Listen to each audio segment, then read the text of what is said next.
Hello friends, Tanya here for Trinity Stamps, and today we are going to use a foil plate 5 ways. I have loved the vintage tin tile foil plate forever. Well, since it came out. That's not that long, October. And there are so many ways you can use a foil plate like this that doesn't involve foiling. This first way I'm going to use it is just straight up dry embossing, creating more of a letterpress design with this.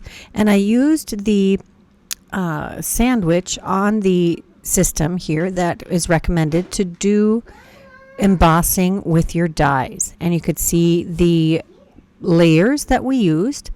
Next, I took the plate and I rubbed the Distress Oxide in Lumberjack Plaid all over the foiling plate, and then did the embossing the same way as the first one. And you can see that we get this beautiful image right on top. Next, I'm going to take the foiled pine cut and foil, and I foiled the tree in green foil, and then we're going to take Rustic Wilderness and Pine Needles Distress Oxides and do some ink blending in a couple of tones of green all over the tree. I think this turned out really lovely. I did this to create 2 different trees, and this was my first attempt of creating this green cardstock or green background for an evergreen pine here. And you can see how lovely that embossing resisted all of that inking. Next, I wanted to add a little variation in distressing with some spatters of water. And you can see how that developed into a nice rustic tree. Next, I decided to add some ink smushing. So I squished some ink onto my work surface and spritzed it with a little water. Ran my paintbrush through it just to get things nice and mixed, and then I was squishing my tree directly into the different inks. I let that dry, and then I took the other tree that I hadn't done anything with yet and decided to just do straight up ink smushing on this tree. I was surprised how much ink this was taking. I figured that it would just all get absorbed right away and that I would be able to totally fill in the color on that tree with what was left on my mat. Clearly not. I did end up smushing the ink pads onto the work surface another time to get all of the ink, all of the tree covered with ink. And I think I liked this version better. The oxide ink seems to be covering the foiling less. Next, I take the Season's Greetings cut and foil die and foiling set, and I die cut first from some shiny red metallic cardstock the words Season's Greetings in the fine detail die, and I also cut the shadow die in some red cardstock. Then I take some good precision tip glue and adhere the fine detail words to the shadow dies. Now this doesn't take a lot of effort, just a little bit of time, and the precision tip glue is the secret weapon here. That and the tweezers. I apologize if you hear some extra noise. I happen to have one of my grandchildren here, and as you probably know, when there's kids in the house, it is impossible to find a quiet moment or a quiet space.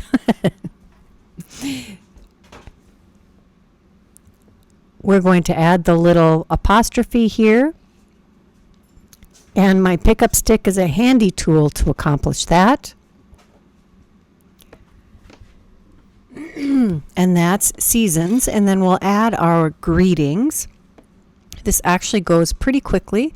I'm just pushing out the parts of the word that need to come out that didn't fall out right away when I die cut them, like the centers of the E's and the swoop in the G, the lowercase g, and we'll add that to the shadow. My secret to this is get the first letter lined up and then walk along the entire word, getting each letter lined up individually and then pushing down as I go. Next, I'm going to add a drop of glue here for the tittle on the eye. Have to work on getting that flipped over so I can pick it up with my pickup stick. Use the pointy end of our pickup stick to get it lined up exactly, and then we have our entire greeting. I have the more distressed version of the, no, this is the second tree that I did. Next, and I lay these out on that first embossed piece.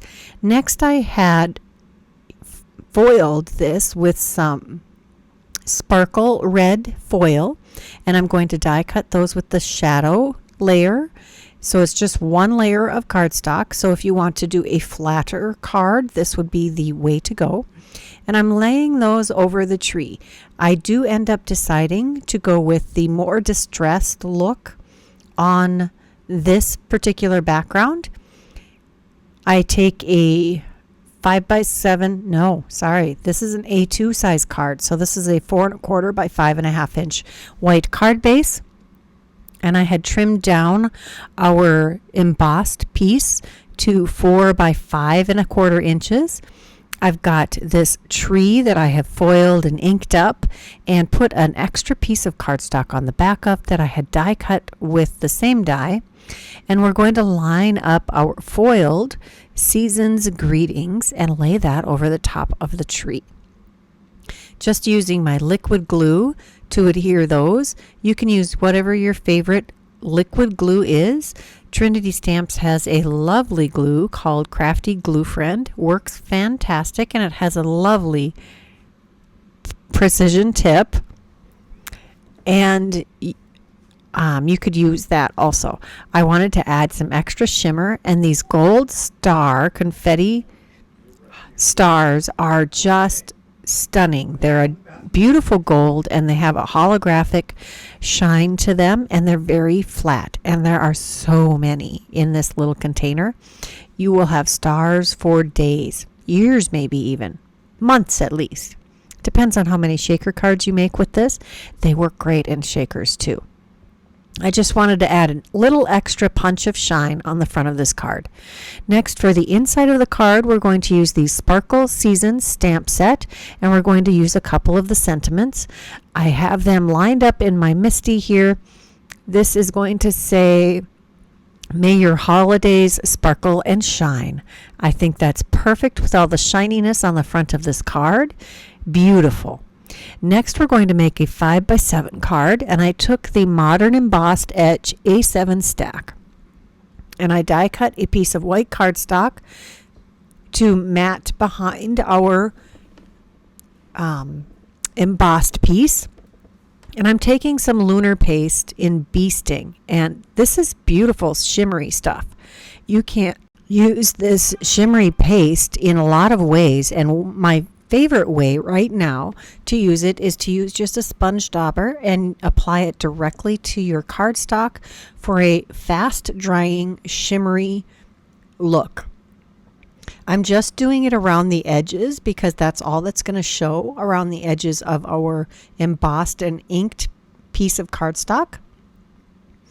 And a little bit goes a long way. As you can see, I'm dabbing off some excess in the cap of the paste jar and just completely covering the edges. I do a couple of coats to make sure I have a nice vibrant color here. Now, to clean that sponge, I just take it, when I'm all done with this session, I take it to the sink and run it under some warm water and rinse most of it out. There is some staining on the sponge when you're done, but it works beautifully every time you clean it and use it again. I did add a little bit of extra paper behind this, some scraps of cardstock, one layer behind the whole back of this panel, and I adhered that to our 5x7 card base. I did the same behind our embossed and inked panel, and we'll line that up nicely on here. And I love that pop of red that paste adds to our matted panel. I took an extra piece of cardstock and put that behind this tree also, and we'll adhere that fairly centered on this 5x7 card. And we'll adhere our Season's Greetings that is done with a metallic or a mirror card for the detailed portion of Season's Greetings and layered onto the cardstock shadow image. I didn't add any of the stars or gems to the front of this one because I thought it was quite lovely without it. So we've done 2 methods with our foiling plate so far, and well, 3 if you count the trees. So we're just straight up foiling and doing some ink blending resist on those. So that would be 3. This will be number 4. So I'm going to cover this entire panel with the Bee Sting Lunar Paste. You could use whatever shimmery paste you want to use. There are several out on the market, and they dry really fast. So this time we're going to try to foil right onto this lunar paste blended panel. So I've got my panel all heated up. I put my tin foil on, or tin tile plate on it, let it heat for the prescribed amount of time. Actually, I think I let it heat twice. And look at that. It is absolutely stunningly perfect. I am going to then take this same or another panel that I blended or covered with the lunar paste, and then we're going to use the same sandwich that we did for the white and the inked version, and we're going to run it through with this lunar paste version. And look at that. I could have waited for that lunar paste to dry just a little longer because it wanted to stick in a couple of spots, but it came off gorgeous. Now we're going to just run this through again and get some solid dry embossing, and we're going to take some of these shimmer pastes, or shimmer powders, and sprinkle those all over this watercolor dry embossed piece of cardstock. This is also I think it's a 6x9 piece, so it's going to be bigger than we need. And I'm tapping this beautiful shimmery powder all over. Some of this is the Lindy's shimmer powders, and some of it is the Nouveau shimmer powders. And I've spritzed it with this fine mister.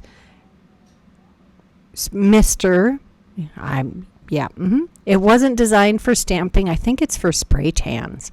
I picked it up at Target. I'll try to link that below also. And I'm sprinkling this powder on. I want a more intense red background, and I want lots of variation. I've got 2 red colors and a gold. That gold is the Lindsay's shimmer powder, and it's almost like a glitter. It's just gorgeous. Next, we're going to use some of this gold lunar paste. I think it's called Traffic Cone. I'm not positive. Later Gator? Nope, it's probably, I don't remember. Crazy. It's one of the yellows or golds of the lunar paste, and I'm just using my finger to apply some around the edges of this panel because I want a little extra beautiful definition on this. And since this is a pretty artistic looking panel, I am fine with that being just a rough edge, not a real fine defined edge. Now we're going to take and adhere this to the to the front of the card. And I decided to keep that simple and not matte this one with the gold edging. That was my way of creating some definition between the card front and the card panel. Next, we're going to use one of the freebie die sets that Trinity Stamps gives you if you place an order over $25. And this is the current, at least when at the time of taping, this was the current die set that was being given with orders greater than $25 on the Trinity site. And as you can see, it is a bunch of different greenery and some Christmas type themed flowers. This could be a single 5-petal flower, or you can double it up and create this full poinsettia look. We've got some mistletoe and holly berries, and I'm also going to pull in the Scripty Holidays dies, and I have cut the fine detail with some glitter cardstock and the shadow with some shimmery gold cardstock. This card is going to be full of shimmeriness and gorgeousness. I actually really like the way this card turned out. I have saved the tittle in the main part of the gold glitter cardstock, so I didn't lose it until it was time to adhere it to the shadow level. Again, just using my fine tip glue pen, not glue pen, my fine tip glue to put a little adhesive behind that and carefully adhering that to the shadow, and it's all ready to go. Now the Scripty Holiday does not have a foiling element to it, just the fine detail die and the shadow die. And they are beautiful and fit very well on an A7 card. This is an A7 card, which is a 5x7 card. But they also fit well on a A2 card. Now we're going to take our little sprigs of flowers and foliage and adhere them tucked in behind the different edges of the words Happy Holidays. I did speed this way up because this is already a very long video, and I didn't think you wanted me to do this at lower speed. If you want to see this at a slower speed, go to the gear symbol in your YouTube panel there, and you can change the speed that you're viewing this video. Although I would recommend turning the sound off because my voiceover will sound very strange in slow-mo. Next, I took the golden glass, golden glass rhinestones and added those to the front. And I did also die cut some of the small round pieces or the dots that go in the centers of the flowers and berries and added those on the inside of the card. So we decorated the outside and the inside. Here is a quick look at the finished cards that I created in this video. Please let me know which of these you enjoyed the most. There's also a quick look at the two panels that I didn't actually use, and I hope you enjoyed this video as much as I did creating it. Give me a comment below if you have something you would like to share with me about these projects. If you enjoyed this video, give this video a thumbs up. If you haven't subscribed to this channel, please do that now. And as always, there will be a list of the products that I used with links available in the description box. Until next time, here are a couple more videos I thought you might enjoy. Bye-bye.